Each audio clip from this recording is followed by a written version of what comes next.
Hello dear students, कैसे हैं। उम्मीद है कि आप सभी अच्छे होंगे। आज हम लोग को पढ़ना है बल और दाब, फोर्स एंड प्रेशर। हम लोग को क्लास 8 में फोर्स और प्रेशर का सिर्फ इंट्रो पढ़ना है, इंट्रोडक्शन पढ़ना है।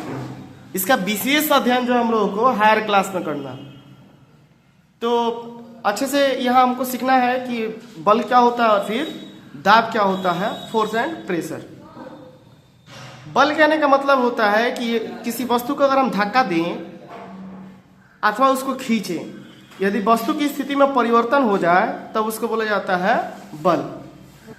तो बल का यहाँ डिफिनीशन लिखा गया है कि किसी वस्तु को धक्का देने अथवा खींचने से वस्तु की स्थिति में परिवर्तन हो जाता है, जिसे बल कहा जाता है। यहाँ पे इसका एक और डिफिनीशन लिखा गया है कि बल वह भौतिक कारक है जो वस्तु की स्थिति में किसी भी प्रकार का परिवर्तन ला देता है या परिवर्तन लाने की चेष्टा करता है। दोनों डिफिनीशन याद रखना है। सबसे पहला है कि किसी वस्तु को धक्का देने अथवा खींचने से वस्तु की स्थिति में जो परिवर्तन होता है उसे बल कहा जाता है, या फिर बल वह भौतिक कारक है जो वस्तु की स्थिति में किसी भी प्रकार का परिवर्तन लाता है या परिवर्तन लाने की चेष्टा करता है।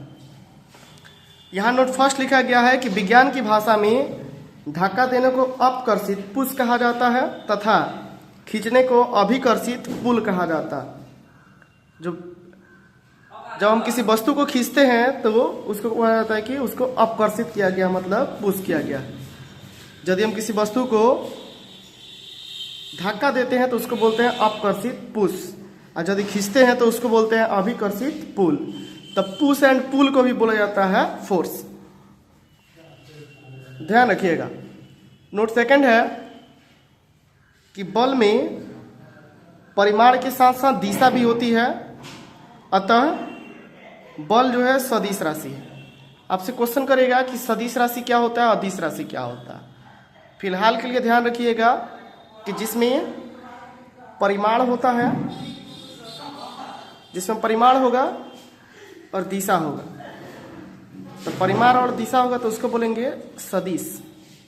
और जिसमें सिर्फ परिमाण होता है, दिशा नहीं होता, उसको बोलते हैं अदिश।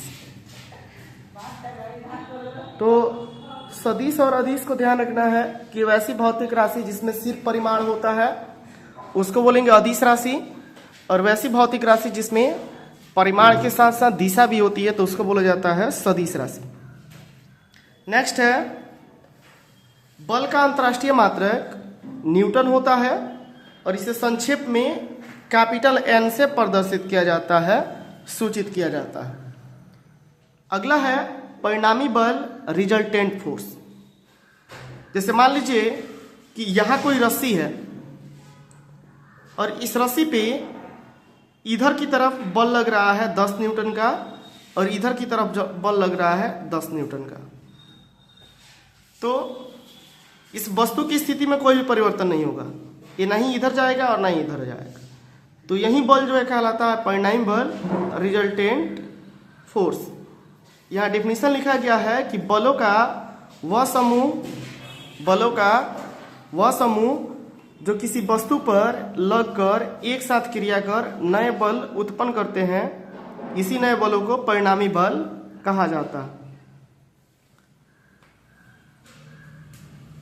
बलों का वह समूह जो किसी वस्तु पर लगकर एक साथ क्रिया कर नए बल का उत्पत्ति करते हैं, इस नए बल को बोला जाता है परिणामी बल, रिजल्टेंट फोर्स। नेक्स्ट है संतुलित बल, बैलेंस फोर्स। और संतुलित बल कहने का मतलब है कि यदि वस्तु पर लगने वाले सभी बलों का परिणामी शून्य हो। जैसे यहाँ देख लीजिए, इधर भी 10 न्यूटन और इधर भी 10 न्यूटन, दोनों तरफ जो है इधर भी 10 न्यूटन लग रहा है, इधर भी 10 न्यूटन का फोर्स लग रहा है। तो यहाँ पे परिणामी जो है 0 होगा, रिजल्टेंट जो है 0 होगा, इसीलिए इस बल को बोला जाएगा संतुलित बल। यहाँ डिफिनीशन लिखा गया है कि यदि वस्तु पर लगने वाले सभी बलों का परिणामी शून्य हो तो वह वस्तु पर लगने वाला संतुलित बल कहलाता है। जैसे रस्साकसी का खेल, रस्साकसी के खेल में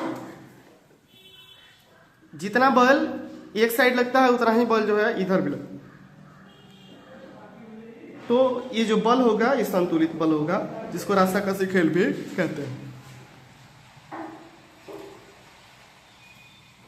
नेक्स्ट है असंतुलित बल, नॉन बैलेंस फोर्स।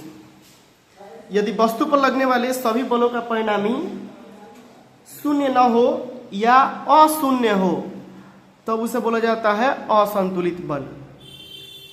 यदि वस्तु पर लगने वाले सभी बलों का परिणामी अशून्य हो तो उसे बोला जाता है असंतुलित बल। तो ध्यान रखिएगा, आज हम लोगों ने पढ़ा बल, बल का डिफिनीशन, बल का मात्रक, और फिर परिणामी बल क्या होता है, संतुलित बल क्या होता है, असंतुलित बल क्या होता है। एक बार आप लोग इसको स्क्रीनशॉट ले लीजिए, फिर मिलते हैं अगले वीडियो में।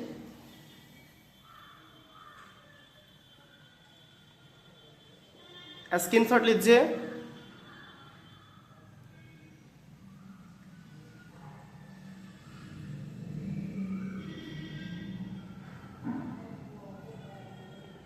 वीडियो में जुड़े रहने के लिए आप सभी का धन्यवाद।